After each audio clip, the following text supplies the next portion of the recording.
Hello बच्चों, आज की इस वीडियो में देखेंगे एड ग्रेड अभ्यास पुस्तिका सत्र आपका 2026-27 की आपकी न्यू वर्क बुक है। कक्षा 7वीं विषय विज्ञान। तो बच्चों आज की इस वीडियो में देखेंगे अध्याय 2। अध्याय 2 में आपका दिया है पदार्थ का अन्वेषण अम्लीय, क्षारीय एवं उदासीन। देखिए सबसे पहला क्वेश्चन आता है आपका वस्तुनिष्ठ वाला क्वेश्चन। क्वेश्चन नंबर पहले में है उस पौधे का नाम बताइए जो हिमालय क्षेत्र और पूर्वोत्तर राज्यों में उगता है। तो देखिए इसमें जो है आपका राइट आंसर हो जाएगा ए नंबर हाइड्रेंजिया। तो आप इस तरह से आंसर करेंगे। नेक्स्ट आता है आपका दूसरा क्वेश्चन। क्वेश्चन नंबर 2 में है यदि लिटमस पत्र उपलब्ध नहीं हो तो प्राकृतिक सूचक के रूप में किस पुष्प की पंखुड़ियों का प्रयोग किया जा सकता है। तो आपको आंसर में लगा देना है लाल गुलाब की पंखुड़ी। इसके बाद देखिए नेक्स्ट आता है आपका तीसरा क्वेश्चन। तीसरा में है उस पौधे का नाम बताइए जो दो जीवों की सहजीविता से बनता है। तो आपका आंसर हो जाएगा लाइकेन। इसके बाद देखिए नेक्स्ट है आपका चौथा है राष्ट्रीय विज्ञान दिवस कब मनाया जाता है। तो देखिए राष्ट्रीय विज्ञान दिवस जो है 28 फरवरी को मनाया जाता है। नेक्स्ट है आपका पांचवा क्वेश्चन। पांचवें में पूछा है आधुनिक भारतीय रसायन विज्ञान के जनक जिन्होंने भारत की पहली फार्मास्यूटिकल कंपनी दवाओं के क्षेत्र की कंपनी की स्थापना की। तो आपका सही उत्तर हो जाएगा आचार्य प्रफुल्ल चंद्रे। तो आप इस तरह से आंसर करेंगे। नेक्स्ट है आपका छठवां क्वेश्चन।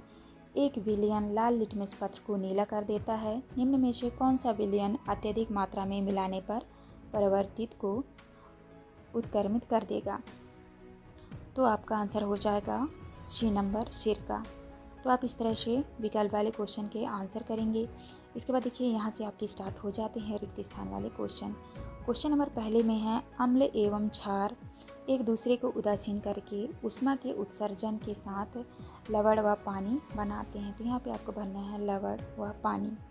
दूसरे में है ऐसे पदार्थ जो नीले लिटमस पत्र को लाल कर देते हैं अम्ल प्रकृति के होते हैं। तो यहाँ पे अम्ल आपको भरना है। तीसरे में है ऐसे पदार्थ जो लाल लिटमस पत्र को नीला कर देते हैं क्षार प्रकृति के होते हैं। इसके बाद देखिए नेक्स्ट है आपका चौथा फलों के राजा आम में टार्टरिक अम्ल पाया जाता है। तो यहाँ पे आप भरेंगे टार्टरिक। और पांचवें में है करेला का स्वाद कड़वा होता है परंतु यह क्षारीय प्रकृति का नहीं है। तो यहाँ पे आप भर लीजिएगा करेला। तो आप इस तरह से अच्छे से देख के रिक्त स्थान भर लीजिएगा। इसके बाद देखिए यहाँ से आपके स्टार्ट होते हैं अति लघु उत्तरीय वाले क्वेश्चन। क्वेश्चन नंबर 3 में पूछा है लिटमस किसे कहते हैं। तो आपको आंसर में करना है लिटमस लाइकेन नामक पौधे से प्राप्त एक प्राकृतिक सूचक है जिसका उपयोग विलयन के अम्लीय या क्षारीय होने की पहचान करने के लिए किया जाता है। आप इस तरह से तीसरे के आंसर में करेंगे। नेक्स्ट आता है आपका चौथा क्वेश्चन। चौथे में है अपने आसपास पाए जाने वाले प्राकृतिक सूचकों के नाम बताइए जो अम्ल क्षार सूचक के रूप में कार्य करते हैं। तो चलिए देखते हैं चौथे का क्वेश्चन। तो देखिए चौथे के उत्तर में आपको करना है हल्दी, गुड़हल की पंखुड़ियाँ, लाल पत्ता गोभी और लाल गुलाब की पंखुड़ियाँ। आप इस तरह चौथे के उत्तर में करेंगे। नेक्स्ट है आपका पांचवा क्वेश्चन। पांचवें क्वेश्चन में आपको करना है हाइड्रेंजिया पौधे में अम्लीय मृदा और क्षारीय मृदा में किस रंग के पुष्प खिलते हैं। तो आपको उत्तर में करना है हाइड्रेंजिया पौधे में अम्लीय मृदा होने पर नीले रंग के और क्षारीय मृदा होने पर गुलाबी या लाल रंग के पुष्प खिलते हैं। आप इस तरह पांचवें के उत्तर में करेंगे। इसके बाद देखिए नेक्स्ट आता है आपका छठवां क्वेश्चन।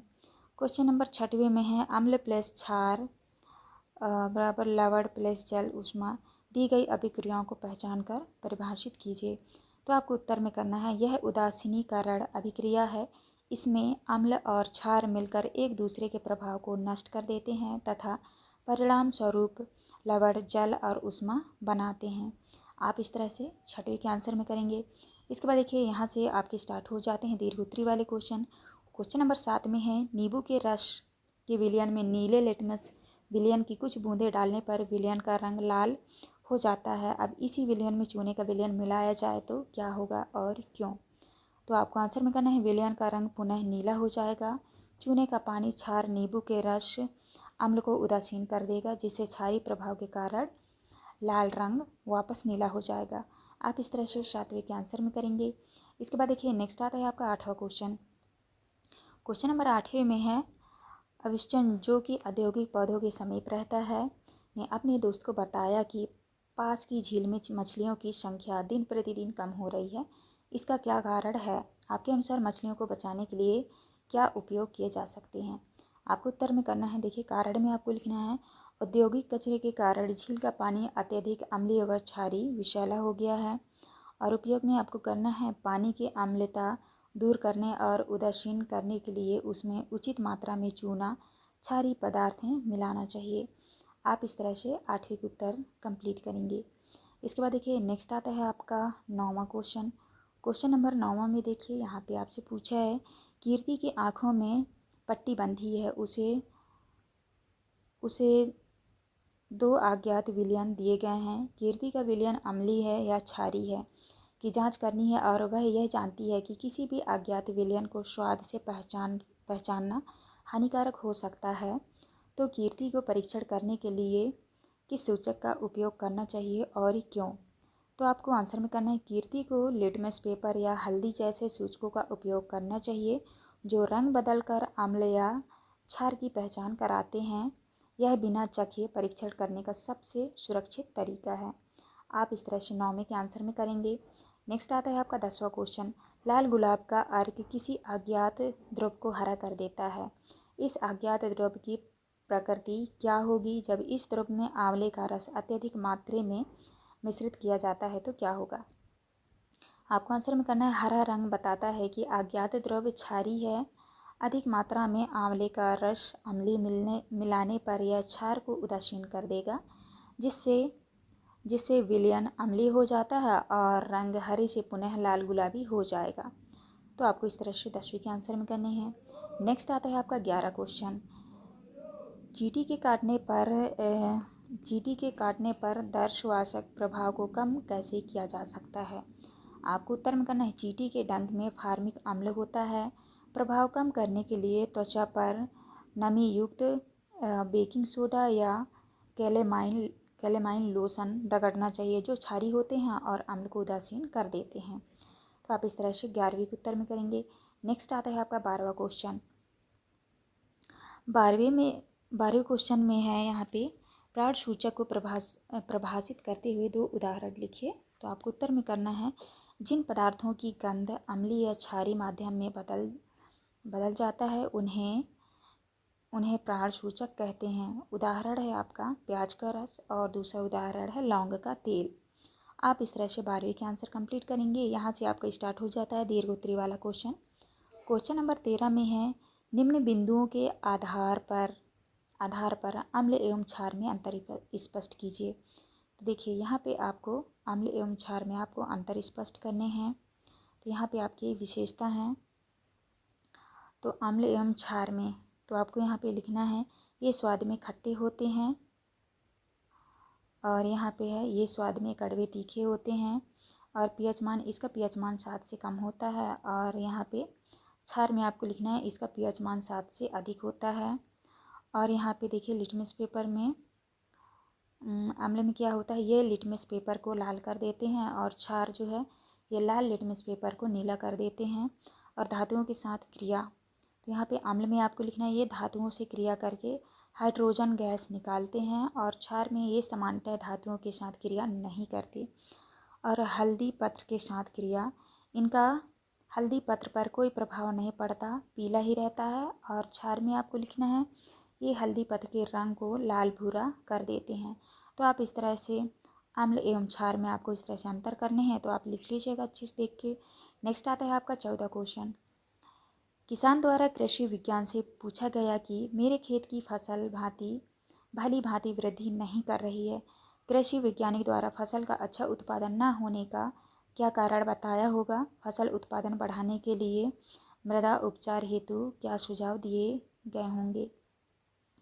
तो यहाँ पे आपको उत्तर में करना है कारण में आपको लिखना है मिट्टी का अत्यधिक अम्लीय या क्षारीय हो जाना जिससे पौधों की वृद्धि रुक गई।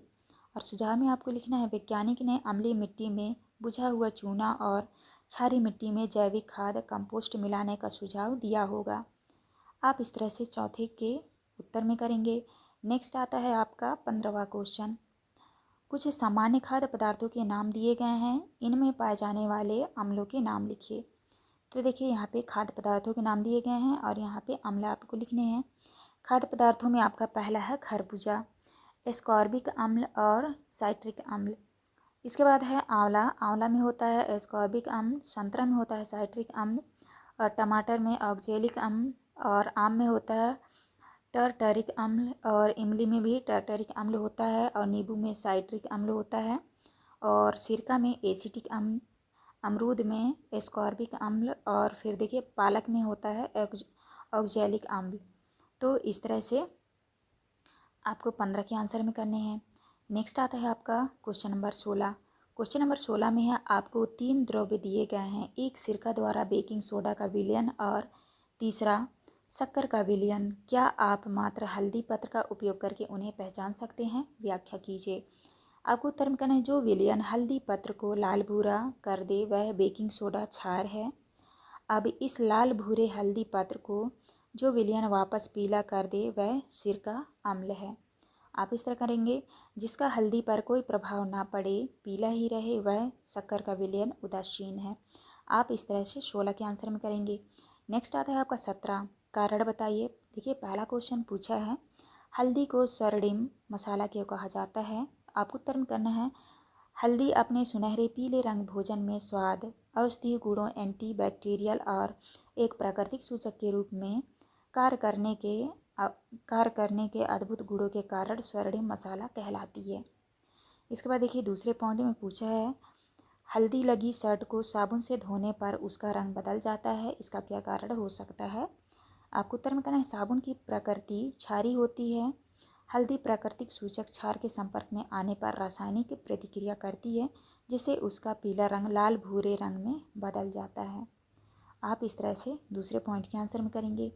इसके बाद देखिए प्यारे बच्चों, यहाँ से आपके आ जाते हैं प्रोजेक्ट 1 में। देखिए पहला क्वेश्चन है अपने क्षेत्र की मृदा का प्रतिदर्श एकत्रित कीजिए और यह पता लगाइए कि इसकी प्रकृति अम्लीय, क्षारीय या उदासीन है। तो देखिए आपको आंसर में करना है यहाँ पे मृदा का प्रतिदर्श लिखना है आपको, और यहाँ पे अम्लीय, क्षारीय, उदासीन। पहले में है खेत की मिट्टी, तो ये आपका मिट्टी लिखा हुआ है, तो इसमें आपको लिखना है हल्की अम्लीय। और दूसरे में है बगीचे की मिट्टी, तो उदासीन होती है। और तीसरे में है नदी किनारे की मिट्टी, क्षारीय होती है। और चौथे में है मलबे की मिट्टी, तो ये उदासीन होती है। पाँचवें में है जंगल की मिट्टी, सड़े पत्तों वाली, तो ये अम्लीय होती है। और छठवें में है निर्माण स्थल जहाँ मकान बन रहा हो की मिट्टी, कैसी होती है? तो यहाँ पे क्षारीय, चूने सीमेंट के कारण होता है।